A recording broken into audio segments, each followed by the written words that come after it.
श्री सिद्धांत सरस्वती विजयते गौरी गोष्ठीपति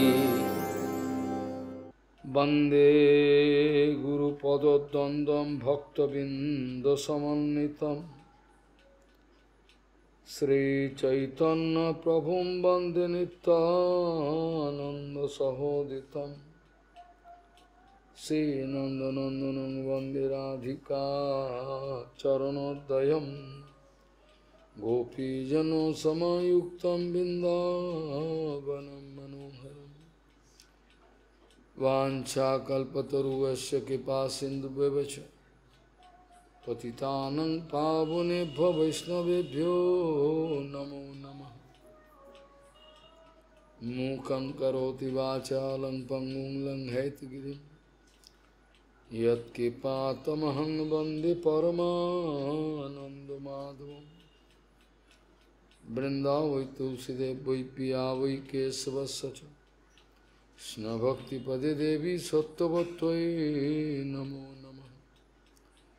नारायण नमस्कृत्य नरं चैव नरोत्तमं देवीं सरस्वतीं व्यासं ततो जयो संकीर्तने कृष्ण कथोपदेशे गौरीयपत्रस्य प्रकाशने च सदानुरक्त गुरुभक्तियुक्तो भक्तिप्रमोदाक्ष जगोद्वरुन् ध्येयं सदा परिभवग्नमभिष्टदोहं तीर्थास्पदं शिवविरिञ्चनुतं शरण्यं भीत्तात्युहं प्रणतपाल्भवाद्दिपूतं वन्दे महापुरुषते चरणारविन्दं यत्पादपल्लवनखचन्दमनिच्छटाय विस्फुजित किमपि वधूष्वदर्शि पूर्णानुरागरससागरसारमूर्तिः साराधिकामयि कदा कृपां करोसि। श्रीकृष्ण चैतन्य प्रभु नित्यानंद श्री अद्वैत गदाधर शिवसदि गौरभक्तबिंद श्रीकृष्ण चैतन्य प्रभु नित्यानंद श्री अद्वैत गदाधर शिवसदि गौरभक्तबिंद। हरे कृष्ण कृष्ण कृष्ण हरे हरे हरे राम राम राम हरे हरे। आजानुलम्बित भुजौ कनकावदातो संकीर्तनैकपितरो कमलायताक्षो भीष्मबरो द्विजबरो जुगधर्मपालो वन्दे जगत्प्रियकरो करुणावतारो। हरे कृष्ण कृष्ण कृष्ण हरे हरे हरे राम राम राम हरे हरे। नमामि गंगे तव पादपङ्कजं सुरासुरैर्वन्दितो दिव्यरूपं भुक्तिं च मुक्तिं च ददासि नित्यं भावानुरूपेण सदा नरानं। गङ्गातरङ्गरमणीयजटाकलापं गौरी निरन्तरविभूषिः त्ववामभागं नारायणो प्रियमनङ्गमदापहारम् वाराणसीपुरपति भजवीशनाथं वागीषजुष्वदने लक्ष्मीर्यस्य च वक्षसि यस्यास्ति हृदयसंवित् त्वं निःसिंहमहं भजे। हरे कृष्ण कृष्ण कृष्ण हरे हरे हरे राम राम राम हरे। भिद्यते हृदयग्रन्थि छिद्यन्ते सर्वसंशया क्षीयन्ते च स्वकर्मा दृष्टनिवात्मनीश्वरे। गौड़ीय गोस्वामीपति श्रीशिल भक्ति सिद्धांत सरस्वती गोस्वामी प्रभुपाद परमहंस जगद्गुरु জানিয়েছেন, যদি আমি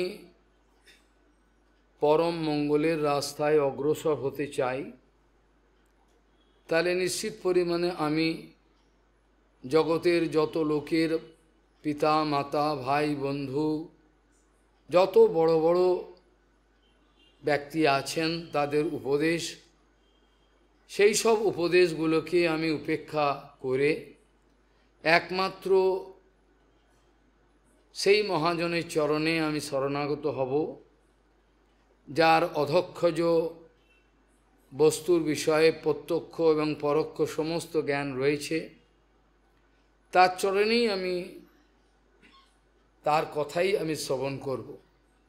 গৌড়ীয় গোস্বামীপতি শ্রীশিল ভক্তি সিদ্ধান্ত সরস্বতী গোস্বামী প্রভুপাদ পরমহংস জগদ্গুরু জানিয়েছেন, যদি আমি আদৌ পরম মঙ্গলের রাস্তায় অগ্রসর হতে চাই, তাহলে এই জগতের যত আমার উপদেষ্টা পিতা মাতা ভাই বন্ধু অনেক উপকার তারা করেছেন, আমার ইহকাল পরকাল ঝরঝরে করে দিয়েছেন।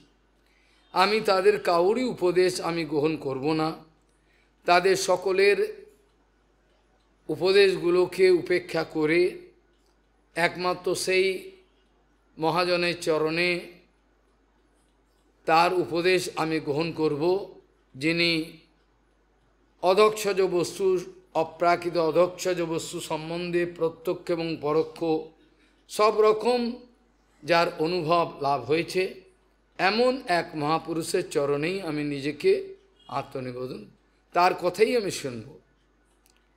প্রভুপাদ বলছেন, আমি সেই মহাপুরুষের চরণে আত্মনিবেদন করতে চাই, যিনি আমাকে 100 ভাগের মধ্যে 100 ভাগ মঙ্গল দিতে পারবেন, যিনি আমাকে 100% মঙ্গল দেবেন, নিশ্চিত তিনি আমাকে মঙ্গল দেবেন, তিনি আমাকে ঠকাবেন না। আমি সেই গুরুর চরণে আত্মনিবেদন করব, যিনি আমাকে পরিপূর্ণরূপে মঙ্গলের রাস্তা দেখাবেন, কোনো রকম প্রহসন প্ররোচনা করবেন না, যিনি আমার স্বাভাবিক যে রুচি, আমার যে অনর্থগুলো আছে, সেই সব অনর্থগুলোতে যিনি আমার ইন্ধন যোগান, যিনি আমার ভেতরে বিষয়ের আকর্ষণ আছেই আছে, সেই সব আকর্ষণে যিনি আমাকে বেশি করে ইন্ধন যোগাবেন, সেই গুরুর চরণে আমি আশ্রয় গ্রহণ করব না। তিনি আমার শত্রু, তিনি তো আমার শত্রু, তার চরণে আমি কি করে আশ্রয় নেব? তিনি তো আমার জীবন কীভাবে সর্বনাশ হবে সেই দিকে আমাকে আপাত রুচির পথে আমাকে অগ্রসর করে দিচ্ছেন। তিনি তো জীবহিংসা করছেন, তিনি তো আমার জীবহিংসা করছেন। আমি কি করে বিপদগামী হয়ে যাব, ভজনে অগ্রসর হতে পারবো না, ভগবানের কাছে পৌঁছাতে পারবো না, সেই রাস্তা তিনি আমাকে দেখাচ্ছেন। তিনি জীবহিংসা করছেন আমার সঙ্গে। যারা আমার জীবনের আশা আকাঙ্ক্ষা অনর্থগুলোর ভালো করে ইন্ধন দেন, আরও বেশি করে জুগিয়ে আরও যেন আগুনটা বাড়ে, কামের আনল, সেই ব্যবস্থা যিনি করেন, তিনি আমার না পিতা না ভাই না বন্ধু মাতা কেউ নয়। ভাগবত শাস্ত্র বলছেন, গুরুর ন সস্যাৎ সজ্জনো ন সস্যাৎ পিতা ন সস্যাৎ সজ্জননী ন সস্যাৎ দৈবম ন সস্যাৎ পতিম ন সস্যাৎ ন মোচয়েদ সমুপেত মৃত্যুম। আমার যে অবধারিত মৃত্যু, যেটা বিদুরজি মহারাজ সাবধান করেছিলেন, অনর্থ পরিপূর্ণ, হিংসায় পরিপূর্ণ, সেই অন্ধ ধৃতরাষ্ট্রকে সাবধান করেছিলেন। আর ওই জন্যই তিনি এসেছিলেন। মহান্তের কাজ নাই প্রামর তালিতে, নিজ কার্য নাই তবু যান পরঘরে। ওরা কিছু লুটতে যান না। তিনি এই অন্ধ, চোখে অন্ধ হলে ভালো, তাও ভালো, কিন্তু যিনি হৃদয়তে অন্ধ, যার হৃদয়টাই অন্ধকার হয়ে রয়েছে, তার আর কোনো সমাধান হওয়ার রাস্তা থাকে না। চোখে অন্ধ হলে ঠিক আছে, চোখে অন্ধ হলে হতে পারে এরকম ঘটনা। বিদুরজি মহারাজ সময় সুযোগ বুঝে নিজের ভ্রাতাশ্রী, জ্যেষ্ঠ ভ্রাতাশ্রীর কাছে গিয়ে সেখানে তাকে সাবধান করছেন। সাধুর কাজই, তার কাছে কোনোদিন অমঙ্গল হওয়ার সম্ভাবনা নাই। সেই জন্য দুঃসঙ্গ সে যেভাবেই থাকুক, আমার পত্নী রূপে যদি দুঃসঙ্গ থাকে, পিতা, ভাই, বন্ধু, শত্রু, তাদের সঙ্গ ভক্তিবিনোদ ঠাকুর বলছেন অতি যত্নের সঙ্গে তাদের এড়িয়ে যেতে হবে। অতি যত্নের সঙ্গে তাদের সঙ্গ, যেন যত প্রিয়ই হোক সেই সঙ্গ আমার বর্জনীয়। অবশ্য যদি আমি ভগবানের চরণে যেতে চাই, না চাইলে কোনো কথা নেই, তাহলে কোনো কথা নেই। বিদুরজি মহারাজ ভ্রাতাশ্রীকে বলছেন, রাজন আপনি দেখতে পাচ্ছেন না আপনার মৃত্যু পেছনে দাঁড়িয়ে, আপনার পেছনে মৃত্যু দাঁড়িয়ে আপনি দেখতে পাচ্ছেন না? এখনো পর্যন্ত আমি আনন্দে এখানে ভীমদত্ত অন্যম আদত্তে গৃহপালবৎ কুকুরের মতো অন্ন খাচ্ছেন, আপনার লজ্জা হচ্ছে না? এই পঞ্চপাণ্ডবকেই তো আপনি বিষদান করেছিলেন, যদুগৃহে আগুন লাগিয়েছিলেন, এই পঞ্চপাণ্ডবকে তো অন্যায়ভাবে আপনি জঙ্গলে পাঠিয়েছিলেন তারা যেন মরে। এই ভীমকেই তো আপনি যুদ্ধের পরে আলিঙ্গন করে গুঁড়িয়ে দিতে চেয়েছিলেন, মনে নেই এগুলো? সেই ভীমের তারা কতটা বৈষ্ণব যে আপনাকে কোনো শত্রু মনে করছে না। বৈষ্ণব কাউকে শত্রু মনে করে না, মারতে এলেও বলে ভগবানের ইচ্ছা। তারা শত্রু জ্ঞান করে না, তারা বুঝতে পারে সমস্ত ভগবত ইচ্ছায় হচ্ছে। হয়তো এটা আমাকে ভয় দেখাচ্ছেন ভগবান, দেখে আমি ভয় পাই কিনা, দেখেন একটু ভয় পাই কিনা আমি, সেই জন্য ভয় দেখাচ্ছেন তিনি ভয় পান না, যিনি বুঝতে পারেন সর্বভূতে সেই পরমাত্মা বিরাজমান, তারা ভয় পান না, কখনোই ভয় পান না। বিষদ সর্পকেও ভয় পান না, শত্রুকেও ভয় পান না, কোনোটাতেই তাকে সব ত্যাগ করে চলে গেলেও তিনি ভয় পান না। এটাও ভগবানের ইচ্ছা হবে। বিদুরজি মহারাজ সাবধান করছেন যে এখনও আপনি চেষ্টা করছেন যে অনেক দিন বাঁচবেন, অনেক সুখভোগ করবেন। কি সুখভোগ করবেন? সব তো চলে গেল, আপনার শতপুত্র সব কিছু, খানদান উজাড় হয়ে গেল। অন্যায়টা আপনার ছিল, আপনার তরফে, আপনি ইচ্ছে করলে আটকাতে পারতেন, কিন্তু আপনি আটকাননি। আপনি অন্ধেতে স্নেহ হয়ে গেছিলেন, স্নেহেতে অন্ধ হয়ে গেছিলেন, অন্ধ হয়ে গেছিলেন স্নেহতে। আর এই দুর্যোধনের সমস্ত অবৈধ ক্রিয়াকর্মকে আপনি অনুমোদন করেছেন, সেই ক্রিয়াকর্মের ফল আপনাকেও ভোগ করতে হবে। এখনো পর্যন্ত আপনি চিন্তা করছেন না, আপনার পেছনে মৃত্যু দাঁড়িয়ে রয়েছে, যেটা আমাদের নিশ্চিত নীতিশাস্ত্রে বলে। বিদ্যা অর্থ যখন অর্জন করবে, অজরাম অরবাদ বিদ্যাম অর্থঞ্চ চিন্তায়েত গৃহীত এব মৃত্যুনা ধর্মম আচরেত। যখন বিদ্যা এবং অর্থ অর্জন করতে হয়, তখন যদি প্রবল বৈরাগ্য আসে, ভগবানে আমার চরণ যাবে, ভগবানের চরণে আমার যেতে হবে, তখন আর বিদ্যা ভাল লাগবে না, বিদ্যায় রুচি হবে না। যতক্ষণ পর্যন্ত আমি বিদ্যা অর্জন করব, করে আমার নাম হবে, আমার এত অর্থ, বিত্ত, সম্মান, প্রতিপত্তি, কত কিছু, এর পিছনেই তো লোকে দৌড়াচ্ছে। লোকে কার পিছনে দৌড়ায়? লোকে দৌড়ায়টা কার পিছনে? এই আলেহার পিছনেই তো দৌড়ায়। এগুলো সবই কিন্তু আলেহা, কিন্তু বুঝতে দেয় না। প্রত্যেকটা বস্তু কিন্তু চিন্তা করে দেখবেন সব কিন্তু আলেহা। আলিয়ার পেছনে আমরা দৌড়ে দৌড়ে আমাদের জীবনকে সর্বনাশের পথে নিয়ে যাচ্ছে। আজ যদি বিদুরজি মহারাজ না আসতেন তাহলে এই বড় ভাইয়ের কপালটা চিরকালই এরমই থাকত। তিনি বললেন বলে লজ্জাতে তিনি কি করলেন, রাত্রিবেলা উঠে পেছনের দরজা দিয়ে গান্ধারীকে নিয়ে চলে গেলেন। কোথায় গেলেন জানেন? সহস্রধারা বলে হরিদ্বারের জায়গা আছে, সেখানে চলে গেলেন। সেখানে গিয়ে এবার নিষ্কল ব্রহ্মেতে মন স্থাপন করলেন এবং আস্তে আস্তে প্রাণবায়ুকে উত্থাপন করে মস্তকে ব্রহ্মরন্ধ্র দিয়ে সহস্র দল পদ্ম ওখানে ফাটিয়ে বেরিয়ে গেলেন। অগ্নি জ্বলে গেল, যোগাগ্নি। আর যে কুটিয়া ছিল লতা পাতা দিয়ে বানানো, শুকনো লতা পাতা দিয়ে বানানো, সেটাতে তিনি সে আগুনে শেষ হলেন। গান্ধারীও সেভাবে প্রাণ রাখলেন।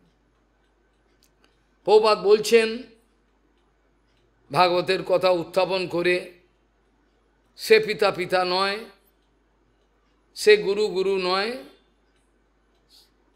সে পিতা পিতা নয়, সে মাতা মাতা নয়,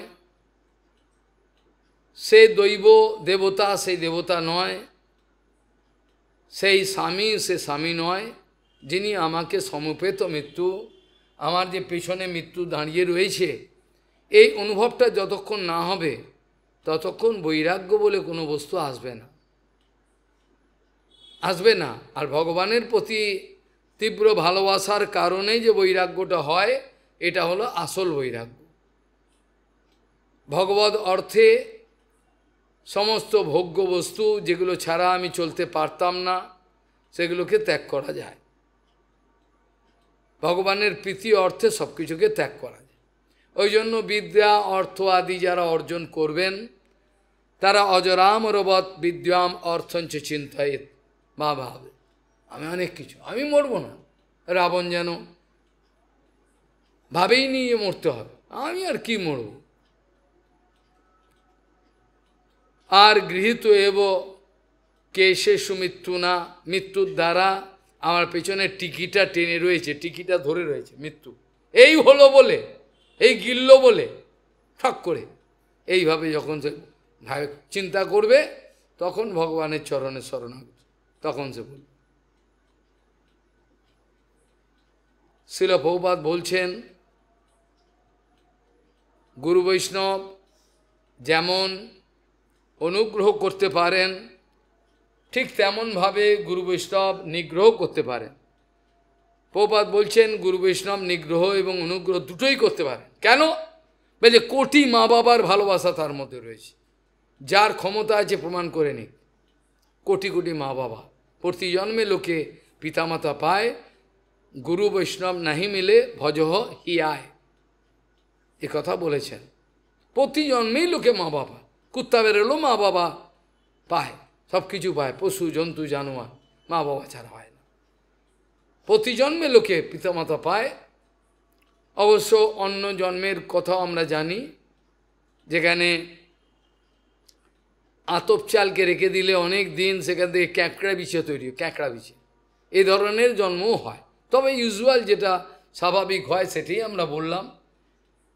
প্রতি জন্মে পায় লোকে পিতামাতা পায়, গুরু বৈষ্ণব নাহি মিলে ভজহ হিয়ায়, অন্তর থেকে তাদেরকে ভালোবাসাচ্ছে।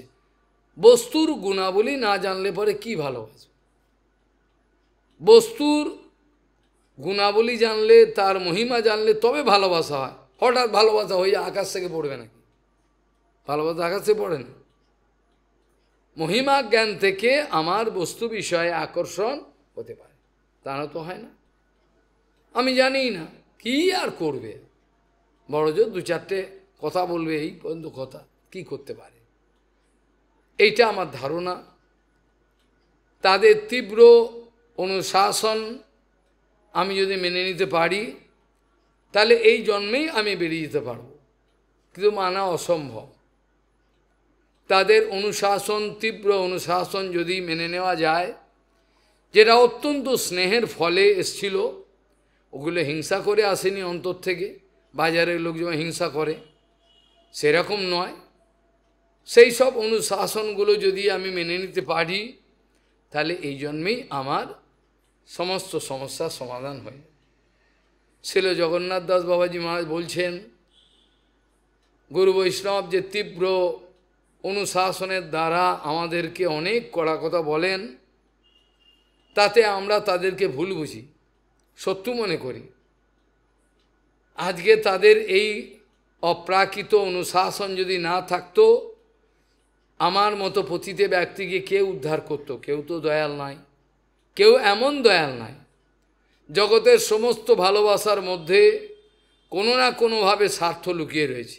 স্বামী স্ত্রীকে ভালোবাসে, স্ত্রী স্বামীকে ভালোবাসে, পিতা মাতাকে ভালোবাসে, মাতা পিতাকে ভালোবাসে, সন্তানকে ভালোবাসে, বন্ধু বন্ধুকে ভালোবাসে। এগুলো সব কিছুর পেছনে কেউ কোনোদিন ক্ষমতা নেই প্রমাণ করতে পারবে আমাদের ভালোবাসা একেবারেই নিঃস্বার্থ, গঙ্গা জলে ধোয়া পারবে না। কারণ সব কিছুর পেছনে একটা উদ্দেশ্য গোপন হলেও সমস্ত লুকিয়ে রয়েছে। এর বাইরে আমরা যেতে পারি না, এর বাইরে আমাদের যাওয়ার কিছু ক্ষমতা নেই। আর অনর্থগুলোকে কাটাবে কে? পিতামাতা তো অনর্থ কাটাতে পারবে না। আমাকে এই জেলখানাতেই রাখবার ব্যবস্থা, আর একটু ভালো করে জেলখানাতেই রাখবে, একটু ভালো করে তো আজ করে রেখে দেবে। জেলখানা বাইরে তো আমাকে পাঠাতে পারবে না। অনর্থ থাকাকালীন অবস্থায় তো জেলখানায় আমি থাকবো, আমার তো লাভ কিছু হবে না। আর অনর্থ কাটাতে পারে এমন কেউ নেই জগতে, সেখানে একমাত্র গুরু বৈষ্ণব ছাড়া আর কেউ অনর্থ কাটাতে পারে না। ভগবানও উঠে আসবে না এখানে আমাকে অনর্থ কাটাতে, তার খেয়ে দিয়ে কাজ নেই। অনর্থ কাটাবার মালিক একমাত্র তাদের ক্ষমতা দিয়েছেন, তারা আমার অনর্থগুলোকে কাটিয়ে ভিদ্যতে হৃদয়গ্রন্থি ছিদ্যন্তে সর্বসংশয়া খেয়ান্তে চ আশ্বকা। আমার কর্মের যে এত জন্ম জন্ম অনন্ত জন্মের যে কর্মের ফেরগুলো, যে গাঁটগুলো রয়েছে, ওগুলো তিনি জানেন, এগুলো সব কেটে দেবেন তিনি। অত দুঃসঙ্গম সৃজ্য সৎসু সজ্জেত বুদ্ধিমান সন্ত এবস্য ছিন্দন্তি মনোব্যাসঙ্গম উক্তিভি প্রবচনাদিভি। উক্তিভি মানে তারা প্রবচনাদিভি, প্রবচন আদি উপদেশ বিভিন্ন দিয়ে কোনো মতে যদি বার করে। জোর জবরদস্তি মেরে ধরে তো হয় না, মেরে ধরে হয় না, কাউকে মেরে ধরে ভজন করাবে এটা হয়। প্রবাদ বলতেন, যদি কোনো জীবের উপর আমি কোনো জোর জবরদস্তি করি ভজন করবার জন্য, সেটা কর্মের অন্তর্গত হয়ে যাবে, সেটা ভক্তি হবে না। বরঞ্চ ওকে পার্থক্যটা বোঝাতে হবে, এই তুমি যে জগতে ছিলে আর অনন্তকাল ধরে যে জগতে ছিলে এবং থাকবে বলে সংকল্প করেছ, আর এইখানে একটা অপ্রাকৃত আনন্দময় জগৎ আছে যার সন্ধান তুমি পাওনি, যেটা পেলে পরে তুমি আর কোনো কিছু চাইবে না। এই পার্থক্যটা বলতে পারবে। এছাড়া তারা জোর জবরদস্তি করতে পারবেন না। ভগবান পর্যন্ত কোনো জীবের ওপর জোর জবরদস্তি করেন না। ভগবান স্বতন্ত্রতা রূপ রত্ন দান করেছেন এবং দাঁড়িয়ে দাঁড়িয়ে দেখছেন এ কীভাবে স্বতন্ত্রতাতে ব্যবহার করে। গুরু বৈষ্ণব মাঝে মাঝে টাকা দিয়ে দেখে, তোর কাছে টাকাটা রাখ, আমার জায়গা নেই, দেখে ওর লোভ আছে কিনা, ওটা দুম করে খরচা করে ফেলে কিনা, কিছু করে মানে লুকিয়ে ফেলে, দেখেন। তারা খুব চতুর হন, বিভিন্নভাবে পরীক্ষা করে নেন, কড়া কোথায় ভেঙে পড়লো নাকি কোথায় কি হলো, সব নজর রাখেন কিভাবে ওকে বার করা যায়। এছাড়া আর কোনো কীর্তনে তো এই কথা বলছে, কীর্তনে তো এই কথা বলছে, সাধুগুরু কৃপা বিনা না দেখি উপায়। কোনো রকমভাবে কোনো রাস্তাই খোলা নেই, যে রাস্তায় যান কোনো রাস্তা খোলা পাবে না, রাস্তা একটাই। আর যদি কেউ গুরু বৈষ্ণবের কৃপাতে অনন্য ভজনের এক বিন্দু আনন্দ আস্বাদন করে ফেলেন, এক বিন্দু, যে অনন্য ভজনের যে সুখ, যে আনন্দ আর তে ছাড়বে না, এইটার চেষ্টাই করেন, এইটার চেষ্টাই তারা করেন। তাহলে ভিদ্যতে হৃদয় গ্রন্থি, অনেক গ্রন্থি আমার ভেতরে আছে, বাইরে শেকল দিয়ে বাঁধা এ এক ধরনের গ্রন্থি, পাখিকে শেকলে বেঁধে রেখেছে। আমি পাঞ্জাবে মজা করে হরিকথার পর বলতাম, মজা করে বলতাম যে ये कैसा बंधन है, ये कौन बंधन, যে कोई रस्सा का बंधन नहीं है, चेन नहीं है, लेकिन भाग के जाना पड़ता। হরিকথার পরে দৌড়ে যাও, কি আছে মোয়াটা ওখানে, এলে এইটি তো কথা, কি মোয়াটা ওখানে আছে এটা তো কেউ জানে না। এইভাবে লোকের চেতনা ঘোরাবার চেষ্টা করেও লাভ হয়, ভালো করে বলে যে কি বন্ধন আছে যে তুমি সঙ্গে সঙ্গে ওর কাছে দৌড়ে যেতে পারলো, বাঁচো বাঁচো, যেখানেই থাকি যেখানে করি দৌড়ে বাড়িতে চলে যাবো। কোন মোয়ার বন্ধনটা আছে সেখানে বাবা বলা যায়। বৃন্দাবনে একটা কথা চালু আছে সাধুদের মধ্যে, এখন তো একটা পরিস্থিতি সেখানেও আস্তে আস্তে কিচ্ছু করার নেই।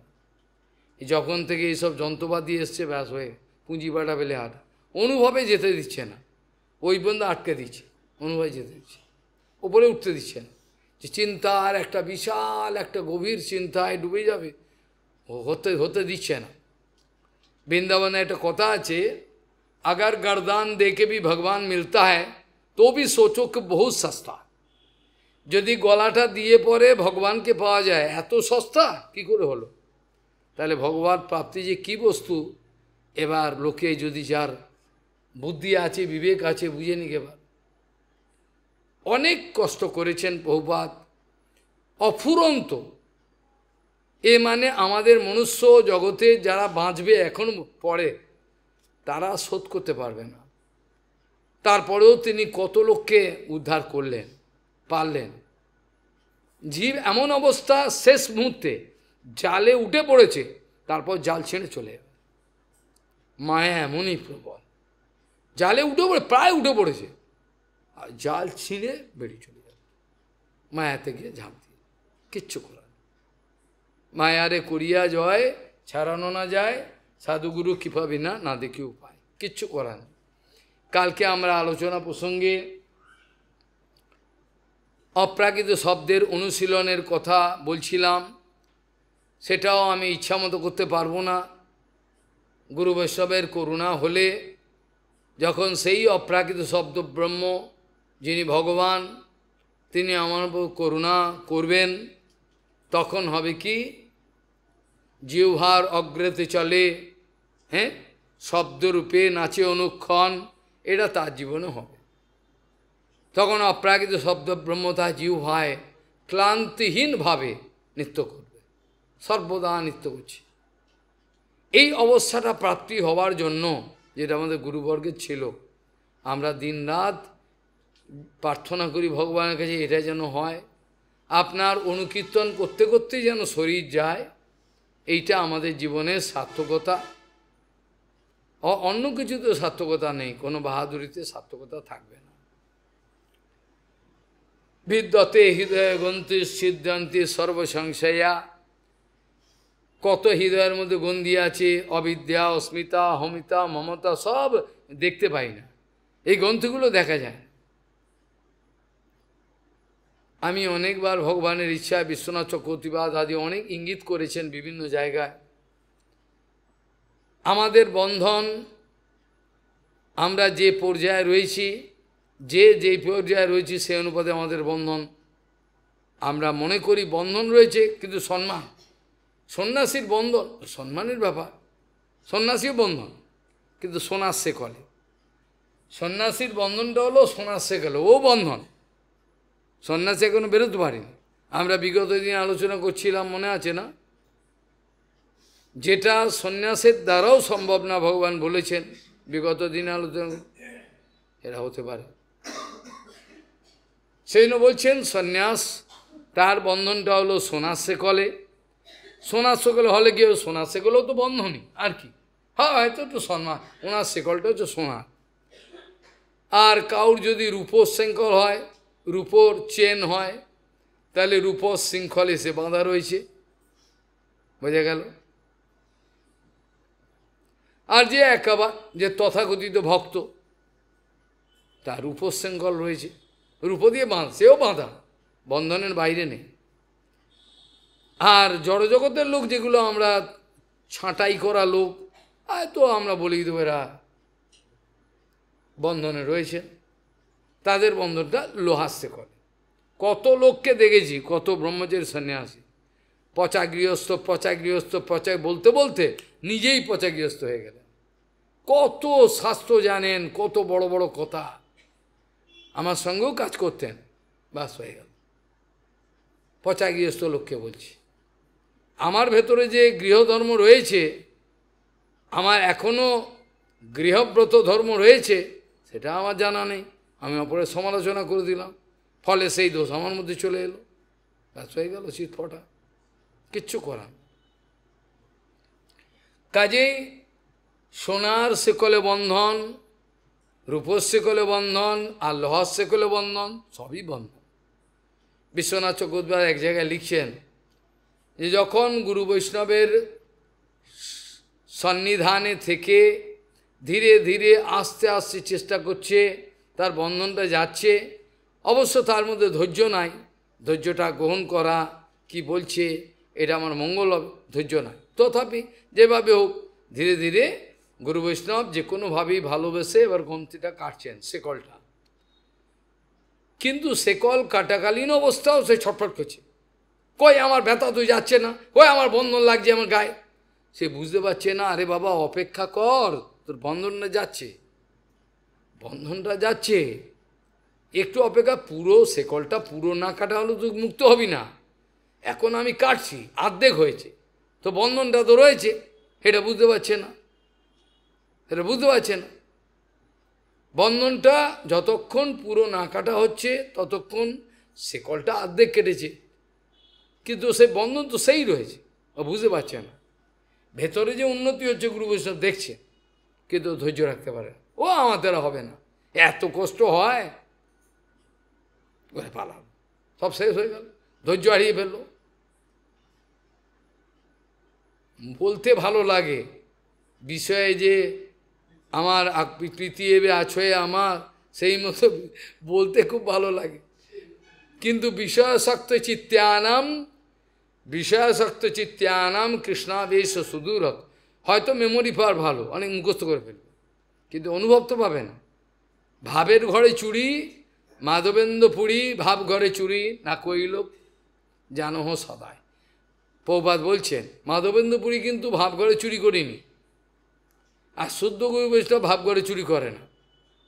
লোকে ভাব খেলিয়ে দেখি হাততালি নেয় না, পয়সা নেয়, এই জন্য বলতে ভালো লাগে বিষয় যে পৃথিবী, কিন্তু বিষয়াসক্ত চিত্তানাম কৃষ্ণাবেশ ও সুদূর, কোথায় কৃষ্ণের আবেশ আর কোথায় বিষয়ের আবেশ, কামিনী কাঞ্চন লাভ রোজকান, এইগুলো নিয়ে পচা জিন্দগি সব কাটিয়ে। আলোচনা প্রসঙ্গে আমরা কালকে এই সিদ্ধান্ত করেছিলাম যে অপ্রাকৃত শব্দব্রহ্মে যতক্ষণ আমার মনোনিবেশ না হচ্ছে ততক্ষণ যতই আমি করি লাভ কিছু হবে না।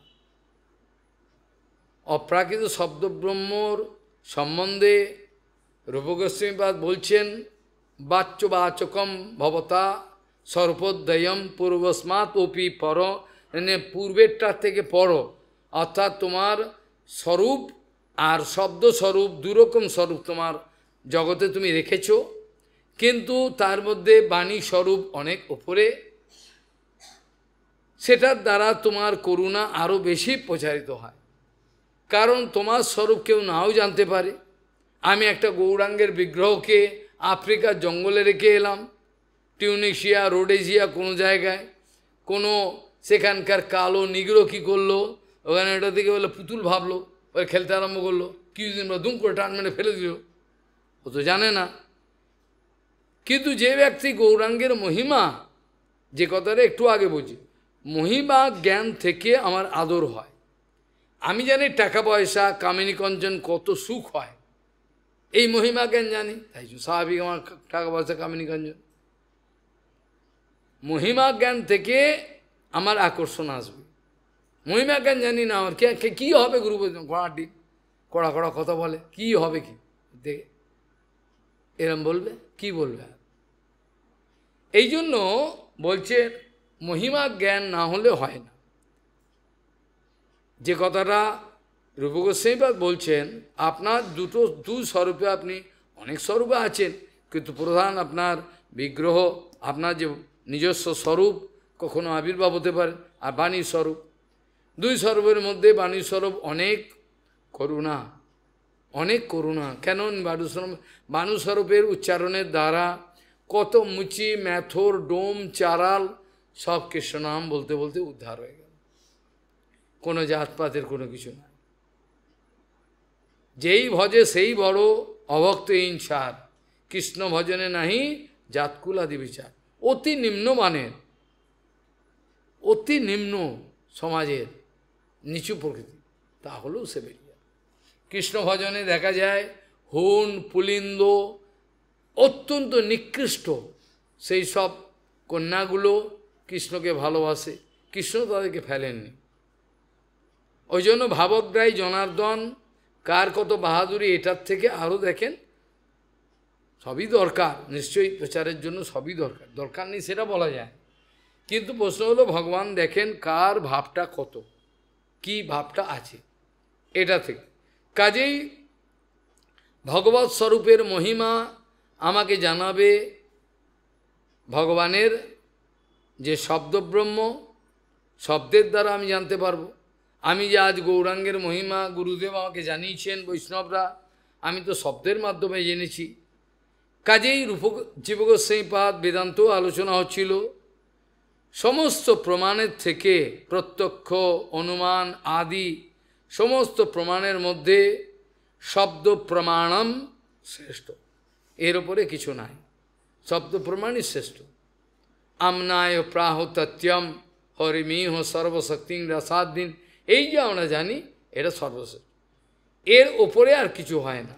অর্থাৎ আমনায় বাণী যেটা গুরু পরম্পরা ক্রমে আমার কাছে উপস্থিত, সেটাতে ভরসা রাখাই ভালো। ও বলছেন গুরুপাদ পদ্মের যে বাণী, যে উপদেশ, এই অপ্রাকৃত বাণী ছেড়েও অন্য জায়গায় এর থেকেও ভালো আমি পেতে পারি, এটা হচ্ছে গাধার বিচার।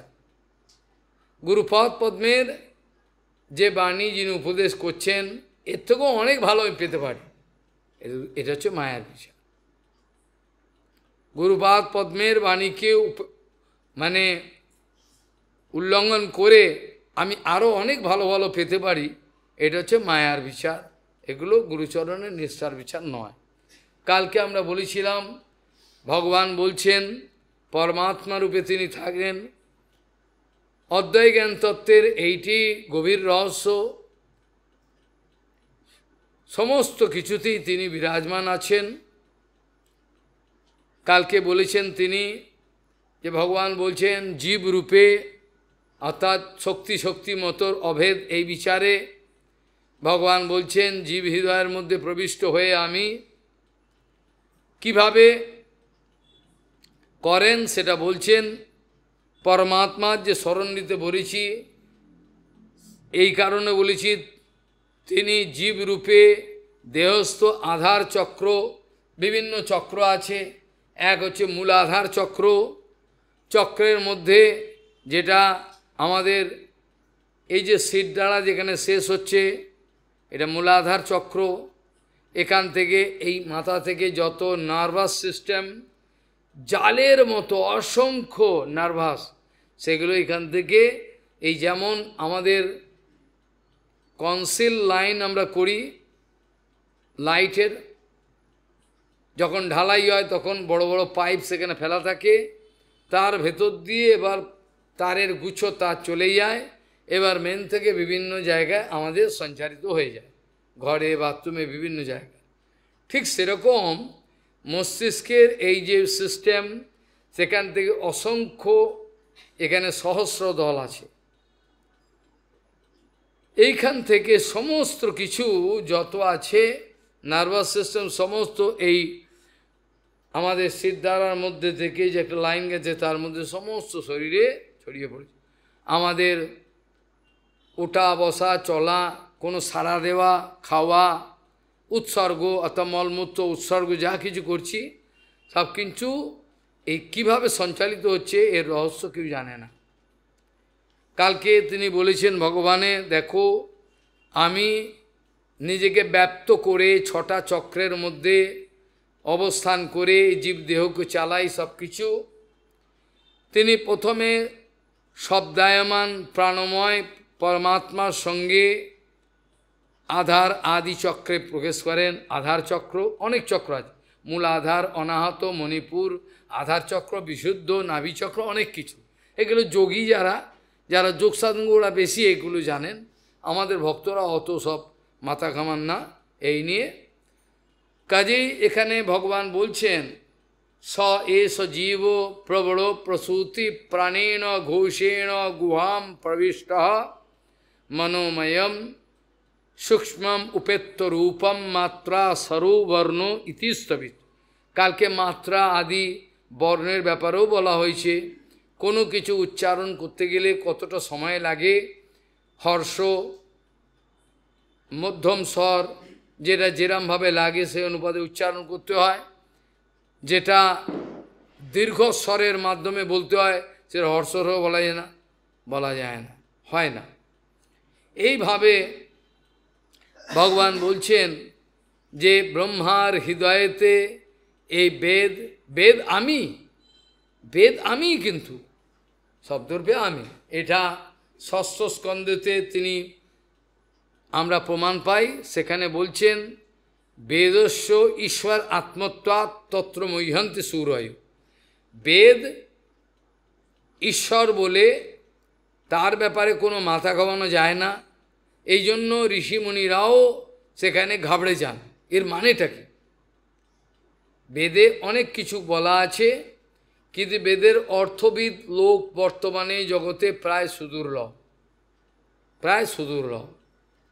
এই জন্য ষষ্ঠ স্কন্ধে বলছেন ভগবান বেদস্য ঈশ্বর আত্মত্বাৎ তত্র মহ্যন্তে সুরজ। বেদ যেহেতু ঈশ্বরের সঙ্গে অভিন্ন, সেই জন্য সেই শব্দায়মান বেদের প্রমাণ এবং এর কি অর্থ এটা বোঝা খুব মুশকিল। বেদ যারা এখনো পর্যন্ত কেউ পড়ছেন, যেখানে ইউনিভার্সিটি আদি সেরকম ধরনের ব্যক্তি এখন সুদুর্লভ হয়ে গেছে, তথাপি করছেন, কিন্তু তাদের মধ্যেও ভ্রান্ত ধারণার উপস্থিত হয়।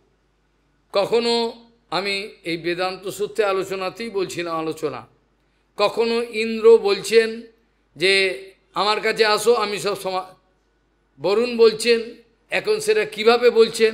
ওরা বলছে তো ইন্দ্র তো পরমেশ্বর নয়, তার বলার অধিকার নেই, কেন বলছেন? এটা বলতে পারে। এখানে উত্তর হলো এই, যখন পরমেশ্বরের সঙ্গে তারা একাত্মতা বোধ করেন সেই সময়ই এটা বলা যায়, এছাড়া বলা যায়। একাত্ম যখন হয়ে যান, যেমন এই উদাহরণটা অত্যন্ত উচ্চ মার্গের উদাহরণ। গোপিকারা যখন অধিরূঢ় ভাবে একজন পুতনা হচ্ছেন, কৃষ্ণ হচ্ছেন একজন, এইভাবে কেউ তৃণাবর্তকে মারছে, এরা পাগল হয়ে গেছে। এরা জঙ্গলের মধ্যে একে অপরে কৃষ্ণ ভাবনা করে একে মারছেন, এরকম ধরনের। এটা কিন্তু পাগল ভাব নয়, এটা কিন্তু এমন চিন্তা করতে হয়ে গেছে তারা নিজেকে কৃষ্ণময়, নিজেকেই কৃষ্ণময়। এই কথাগুলো ভাগবতে আছে, কৃষ্ণ মারতে যাচ্ছেন পুতনাকে এইভাবে। কাজেই এই তন্ময়তা প্রাপ্ত হওয়ার পর যখন বলেন সেটা আলাদা। কিন্তু ইন্দ্র তো কখনোই ঈশ্বর নন, ইন্দ্র পরমেশ্বর হতে পারেন না। সবগুলোকে যুক্তি দিয়ে ধীরে ধীরে প্রমাণ করা হয়েছে এই কথার অর্থ হলো এটা, অর্থাৎ প্রত্যক্ষ ইন্দ্রের এটা বলার ক্ষমতা নেই, এটা ঈশ্বরকেই লক্ষ্য করে বলা হচ্ছে, এরকম ধরনের। এইখানে বলছেন ব্রহ্মা কিভাবে ধীরে ধীরে প্রথমে শব্দ গুপ্ত রূপে থাকেন, এটা প্রকাশ হয় না। শব্দ এমন অবস্থায় থাকেন জানা যায় না, তারপরে পরা অবস্থায় থাকে, পরসন্ধি অবস্থায় এসে একটু উদিত হন। উদিত হওয়ার পরেতে শব্দ তখনও বোঝা যায় না, একটু অঙ্কুরোদ্গমের মতো। তারপর মধ্যমা অবস্থায় পরিষ্কারভাবে শব্দ এবং শব্দি অর্থাৎ শব্দ যাকে নির্ণয় করছে এবং শব্দ, এটা সামান্য পার্থক্য পরিস্ফুটিত হয়। কিন্তু এখানে বিশেষ লক্ষণ হলো যে ওই অবস্থায় যে শব্দ বলা হবে সেই শব্দটা যেটা মানে হবে, সেই দুটো বস্তু পার্থক্য হয়নি, অর্থাৎ একাকার। প্রথমে দুটো দেখা গেল। বৈখরী অবস্থায় শব্দ এবং বস্তু ছিটকে গেল, অর্থাৎ জল জল বলে চিৎকার করলে আর জল পাওয়া, জল এক বস্তু, অন্যদিকে এটা এক। পারমার্থিক লাইনে আমাদের ভজন রাজ্যে এইটাই বিচার, যখনই কোনো শব্দের মধ্যে স্বরূপ শক্তি প্রবিষ্ট হবে তখন সেই শব্দের মাধ্যমে সেই বস্তু উপস্থিত থাকে, বুঝে গেল? এমনি যখন জড় অবস্থায় কেউ উচ্চারণ করলো জল, শাক, পাতা কোনো কিছু কিন্তু সেই বস্তু বৈখরী অবস্থায় ছিটকে যায়।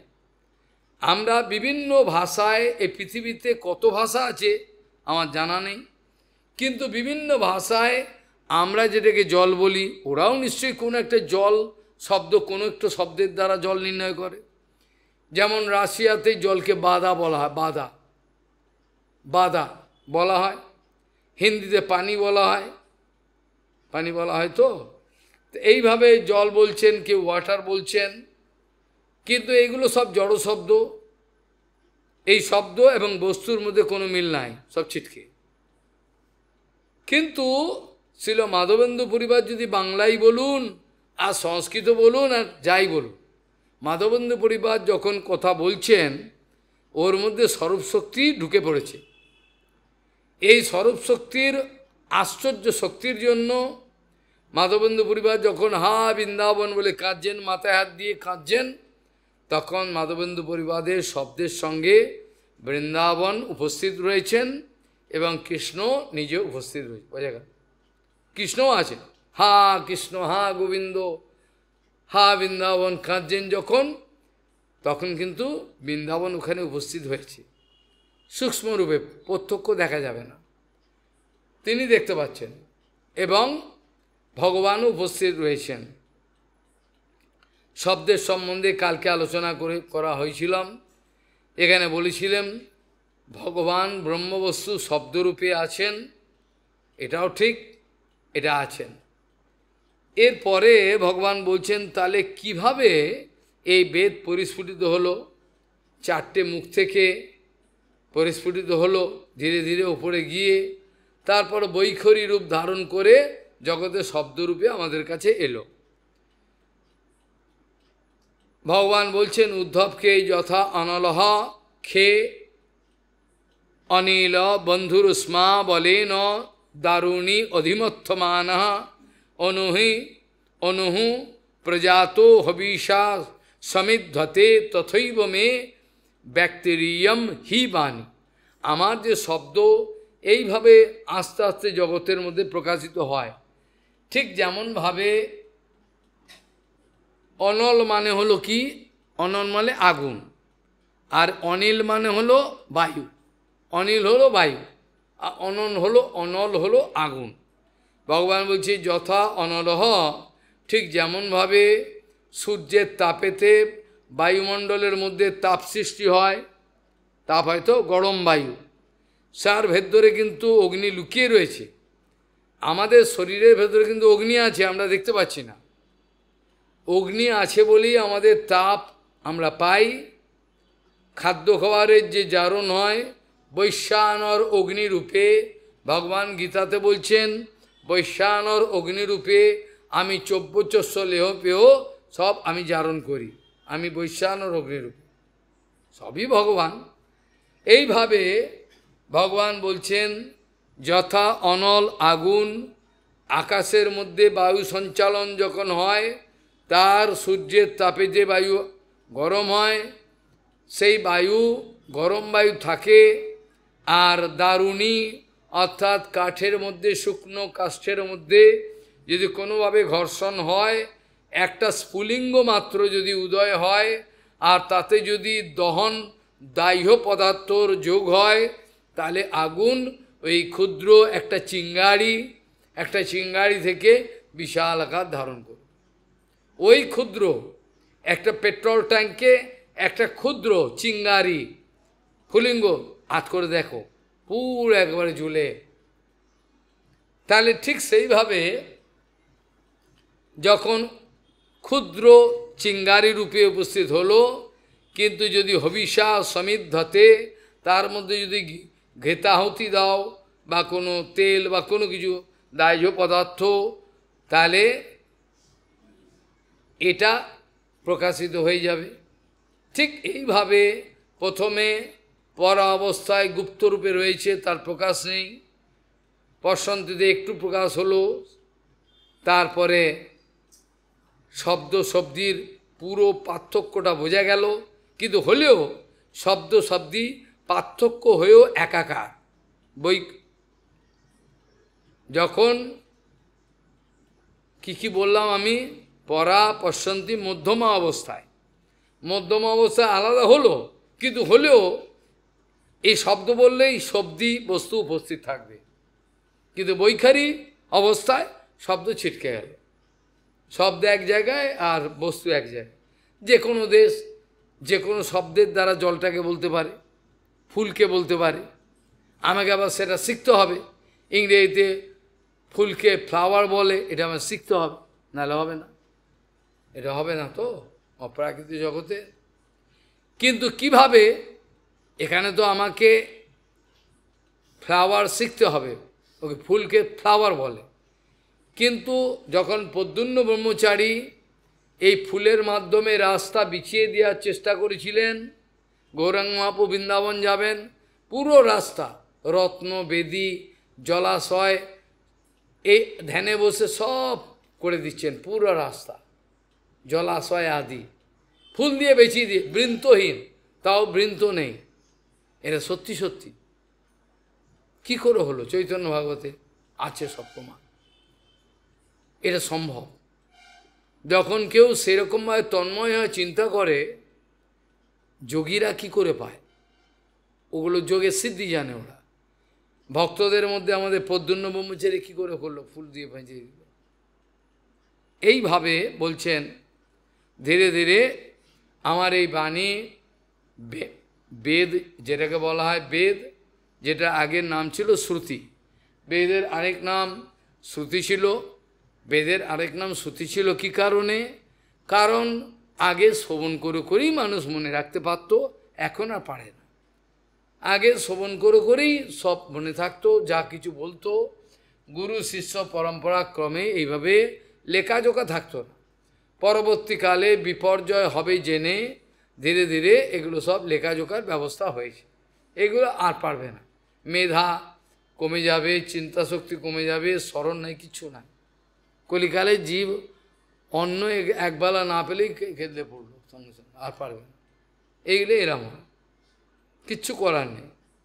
এই জন্য ভগবান বলছেন, দেখো উদ্ধব, তুমি মনে করো যে যত ক্রিয়াকর্ম এই জগতে দেহের দ্বারা বা যে কোনোভাবে হচ্ছে, এবং গদিহি কর্ম গতির বিসর্গ ঘ্রাণ রস দৃক স্পর্শ শ্রুতিশ্চ সংকল্প বিজ্ঞানম অথাভিমান সূত্রম রজসত্তম বিকার, এগুলো সব কিন্তু আমি পরিচালনা করছি। জগতের যা কিছু দেখছো, খাওয়া ওঠা বসা চলা কথা বলা কোনো পরামর্শ কিছু যা হচ্ছে, এমনকি উৎসর্গ বাহ্য কর্মেতে যেগুলো যায়, শৌচাকার যা কিছু হয়, সব কিছু যেন আমার সতরজ তমগুণের দ্বারা আমি ম্যাজিকের মতো খেলাচ্ছি, জীব বুঝতে পারছে না। এগুলো আমি কিন্তু ম্যাজিকের মতো এগুলো চালাচ্ছি, কেউ জানতে পারছে না, এসব অটোমেটিক্যালি হচ্ছে। সেই জন্য বলছেন এবং গদিহি কর্ম গতির বিসর্গ ঘ্রাণ রসোদ্রিক স্পর্শ শ্রুতিশ্চ সংকল্প বিজ্ঞানম অথাভিমান সূত্রম রজসত্তম বিকার, সব কিন্তু শতরজতম গুণের বিকারের দ্বারা আমি এগুলোকে চালিয়ে যাচ্ছি, এগুলো সব চলছে। তাহলে সেটা বলছেন এইভাবে চলছে সব কিছু। যে মুখে মানুষ কথা বলে, কথা বলাটা যে বলছে শব্দটা কি করে, সব তো বায়ু সঞ্চালনে, কথাগুলো যে বেরোচ্ছে কি মানতো বায়ু সঞ্চালন। যেখানে কোনো, এটা বিজ্ঞানের বিশেষ করে কঠিন জিনিস নয়, যেখানে কোনো রকম বায়ু নাই সেখানে শব্দ যাবে কি করে? শব্দ যেতে পারবে? যেতে পারবে না তো। তাহলে মহাশূন্যে যখন কেউ যাবে তখন কি হবে? কে কার সঙ্গে কথা, কথা তো যাবে না, বায়ু নেই। বায়ু হলে বায়ুর মাধ্যম দিয়ে যায়, কী করে হবে? এই জন্য বলছে ভগবান বলছেন রজস্ত্রম ইত্যাদির দ্বারা আমি এগুলোকে সব বিকারের দ্বারা আমি চালাচ্ছি সব কিছু। কেউ কিন্তু জানতে পারছে না, যতদিন বেঁচে রয়েছে সব কিছুই অনুভব করতে পারছে না। অয়ম হি জীবস্ত্রিবিদ অব্জযোনির যোনির অব্যক্ত এক বয়সাস আদ্য বিশ্লিষ্ট শক্তির বহুদেব ভাতি বিজানি যোনিম প্রতিপদ্য যদ্বৎ। এনে বলছেন যেমন কোনো এক বিশেষ বীজকে আমি কোনো যদি একটা ভালো ক্ষেতের মধ্যে ফেলে দিই, তাহলে সেই বীজ যদি জল হাওয়া এবং যদি সূর্যের তাপ পায়, সেক্ষেত্রে তাহলে বহু বৃক্ষরূপে তো হবে।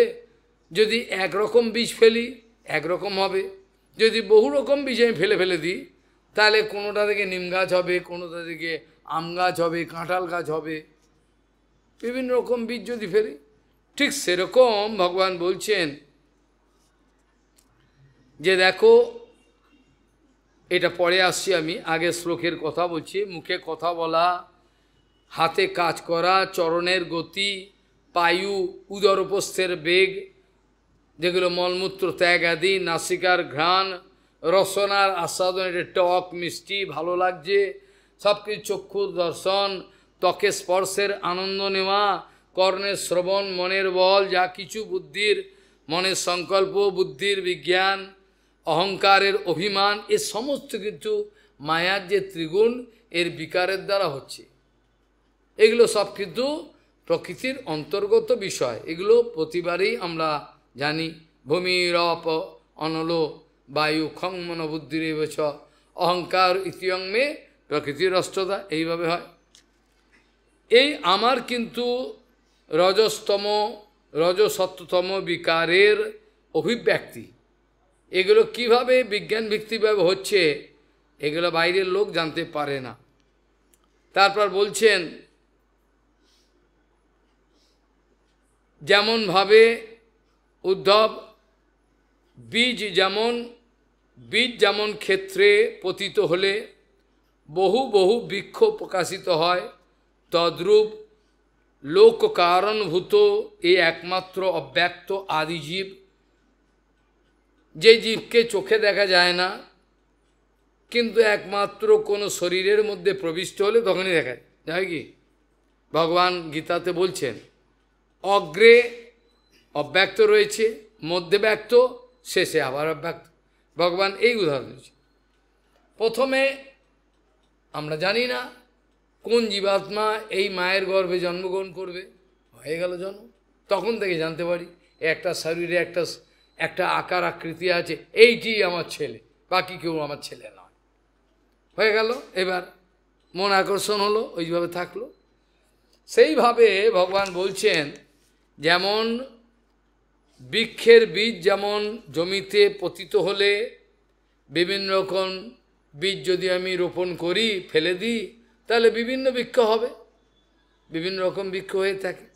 ঠিক সেরকম বীজ নিবহ যেমন ক্ষেত্রে পতিত হয়ে বহু বহু বৃক্ষে প্রকাশিত হয়, তদ্রূপ যে জীবাত্মা ভগবান গীতাতে বলছেন সূক্ষ্ম বস্তুর মধ্যে আমি জীবাত্মা, এত ক্ষুদ্র কি স্বপ্নে ভাবা যায়।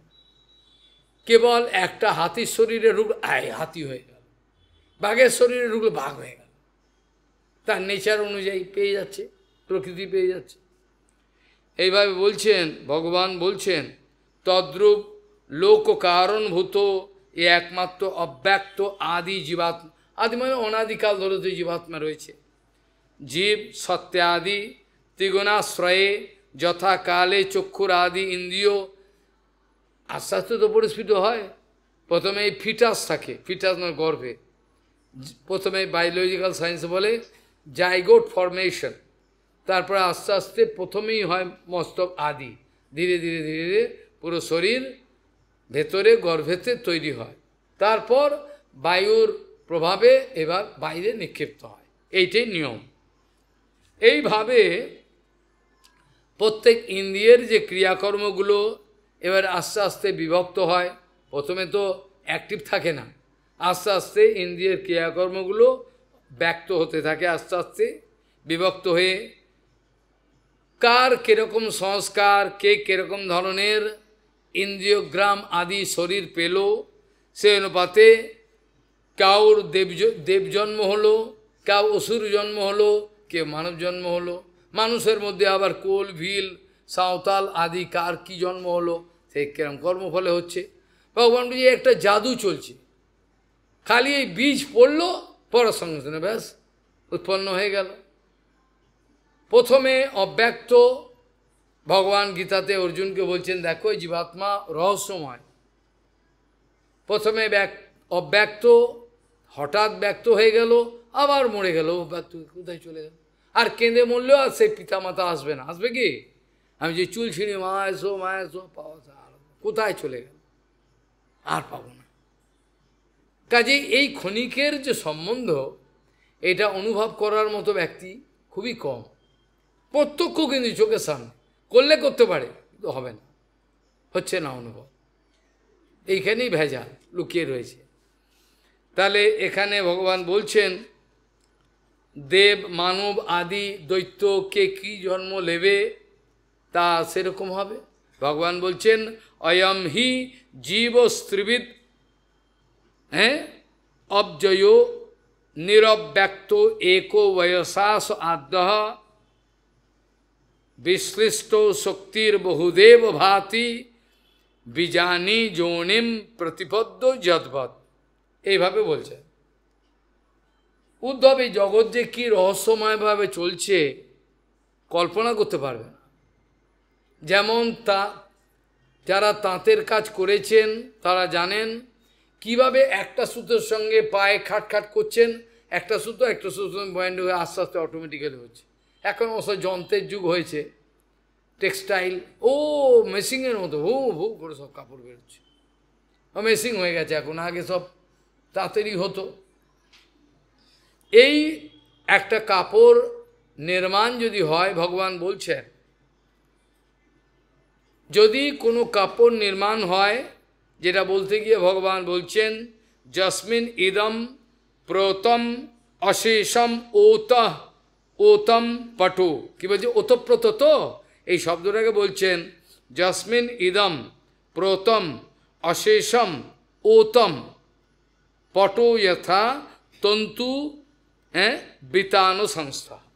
যেমন কাপড় নির্মাণেতে কাপড়ের এত সুন্দর ডিজাইন সবই দেখছি, কিন্তু মূলে রয়েছে সে সুতোর যে বুননটা, এটা দেখো, এই সুতো কিন্তু সমস্ত শাড়িটা জুড়েই কিন্তু সুতোই রয়েছে, অন্য কিছু নেই। সেইভাবে ভগবান বলছেন যে যস্মিন ইদম প্রতম অশেষম ওতম, আমরা যেদিকে ওতপ্রোত বলি, এই শব্দটাকে সংস্কৃত আগে পরে হয়তো আমাদের যেমন কর্তা দিতে হবে, ভাব দিতে হবে, এগুলো করতে, কি সংস্কৃতে এরকম আগে একটু আগে পরেও হতে পারে। এরা বলছেন যস্মিন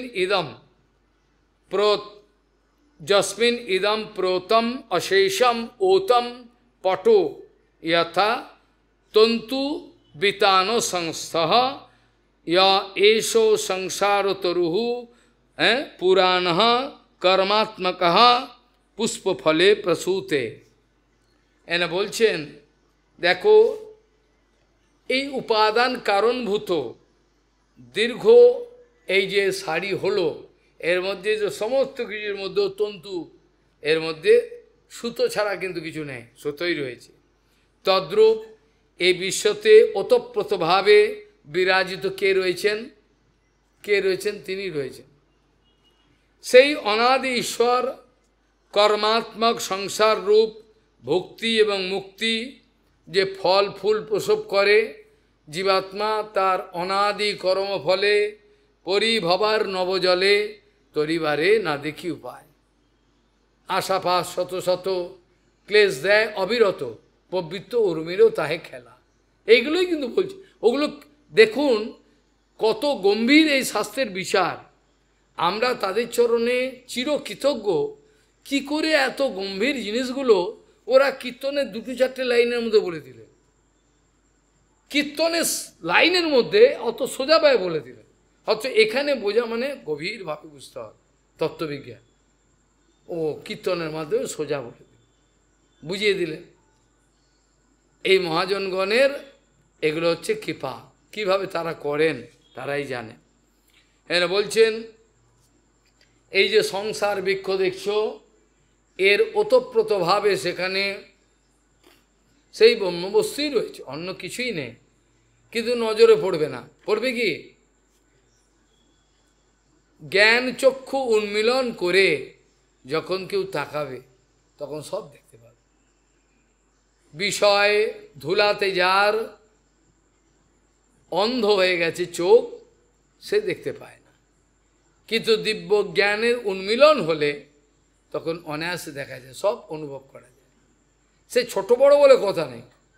এরা 5 বছরে ধ্রুব মহারাজের হতে পারে, 5 বছরে প্রহ্লাদ হতে পারে, আবার মরতে চলেছে, ভাগাড়ে যাবে 90 বছর, তারও হলো না। এটা নির্ভর করে কার কি অবস্থা, এর উপর নির্ভর করে, সেগুলোর উপর নির্ভর করে।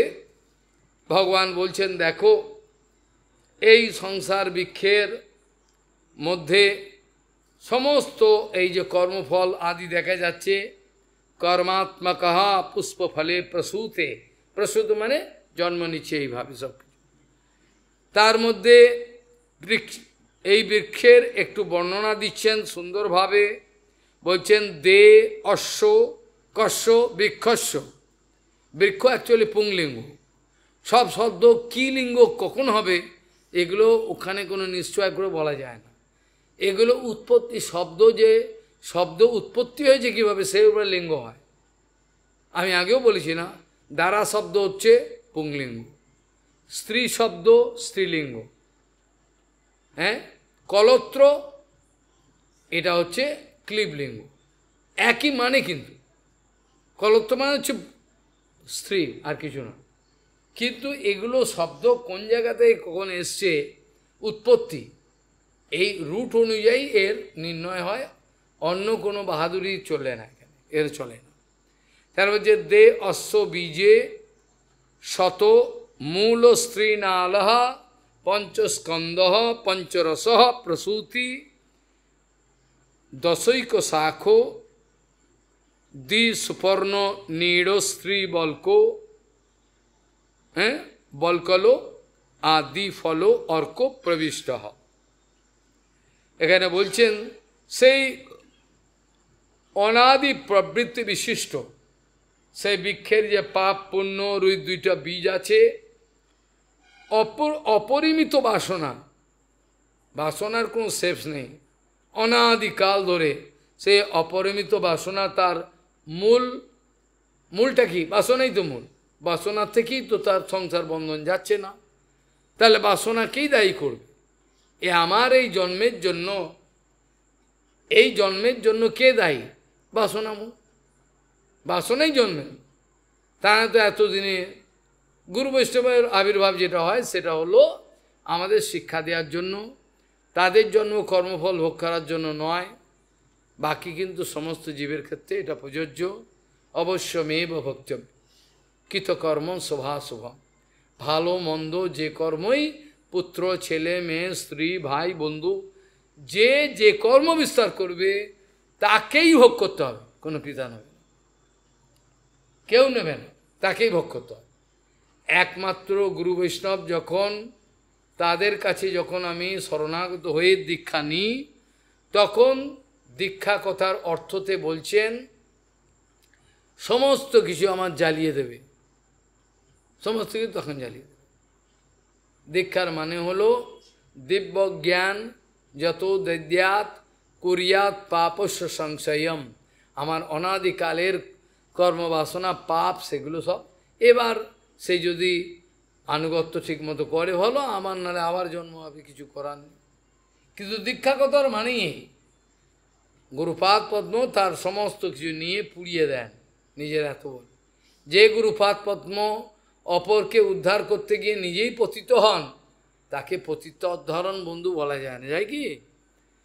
পতিত উদ্ধারণ বন্ধু তাকে বলা যায় না, এ তো নিজেই উদ্ধার করতে পারেন নিজেকে। পতিত উদ্ধার কাকে বলবো? এ তো নিজেই উদ্ধার হতে পারেন। যিনি অপরকে উদ্ধার করবেন, মহাভারতের কথা আছে তীর নাম তরেত, যিনি পার হয়ে গেছেন তিনি অপরকে পার করবেন। যিনি সাঁতার জানেন তিনি অপরকে পার করতে পারেন, বাকি কাউকে পার করা যাবে না। এইভাবে ভগবান বলছেন যে দেখো, এ অনাদি প্রবৃত্তি স্বভাব বৃক্ষের পাপ এবং পুণ্য দুই বীজ, অপরিমিত যে বাসনা আমার তার মূল, সত্য আদি ত্রিগুণ তিনটে কাণ্ড বৃক্ষের, আর ক্ষিতি আদি পঞ্চভূত পাঁচটি স্কন্ধ, শব্দ আদি বিষয় পাঁচটি রস, যেটা পেয়ে বৃক্ষ বর্ধিত হচ্ছে। তিনি সমস্ত প্রপঞ্চের প্রসবকর্তা, যার থেকে মূল জায়গা থেকে একাদশ ইন্দ্রিয় তার শাখা, তাতে জীবাত্মা এবং পরমাত্মা পাখি দুটো বসে রয়েছে, যেটা উপনিষদেও আছে, আমরা বলেছিলাম। দুইটি পাখি বসে রয়েছেন, একটা পরমাত্মা একটা জীবাত্মা।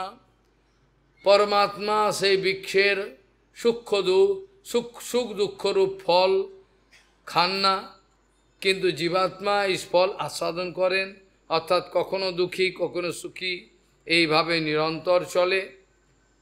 জীবাত্মা পরমাত্মা পক্ষী কুলে বাসা করে সেখানে বাস করছেন, কিন্তু পরমাত্মা কোনোদিন এই ফল আস্বাদন করেন না, আর জীবাত্মা কিন্তু এই পাপ পুণ্য সুখ দুঃখের ফল সর্বদাই ভোজন করে যাচ্ছেন। আর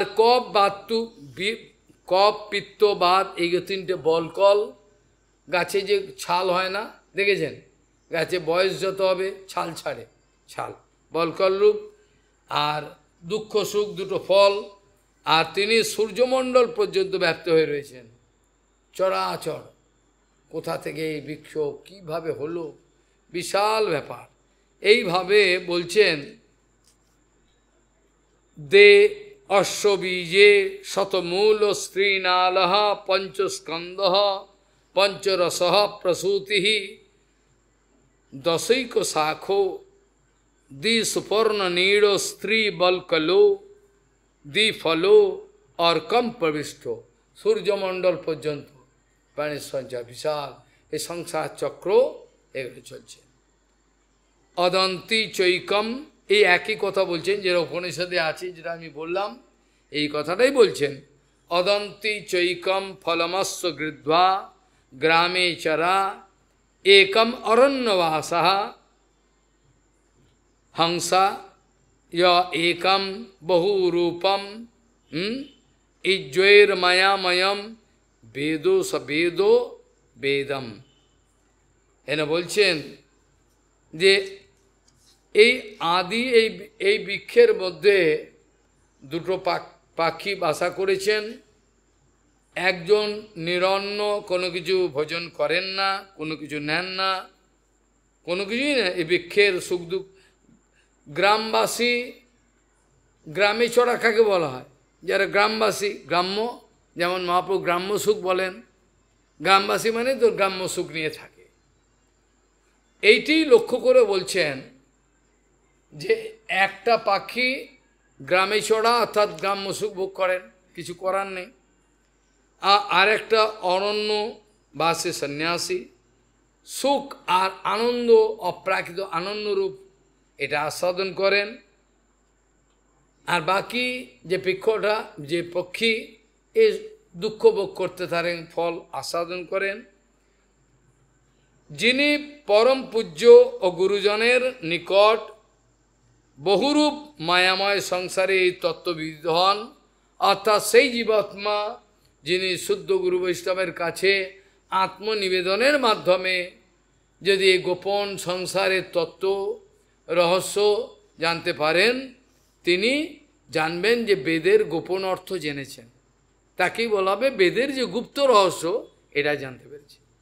এটা বাইরে কারোর কাছে জানা যাবে না। এই পর্যন্ত আজকে চর্চার বিশ্রাম দেওয়া প্রয়োজন মনে করি। অনেক আলোচনা করলে অনেক দূর যেতে হবে সব। ভিদ্যতে হৃদয় গন্তি সিদ্ধান্তে সর্বসংশয়া ক্ষিয়ন্তে চস্বকর্মাণি দৃষ্টানেবাত্মনীশ্বরে वाञ्छकल्पतरुस्य कृपासिन्धु पतितानं पावनेभ्यो वैष्णवेभ्यो नमो नमः।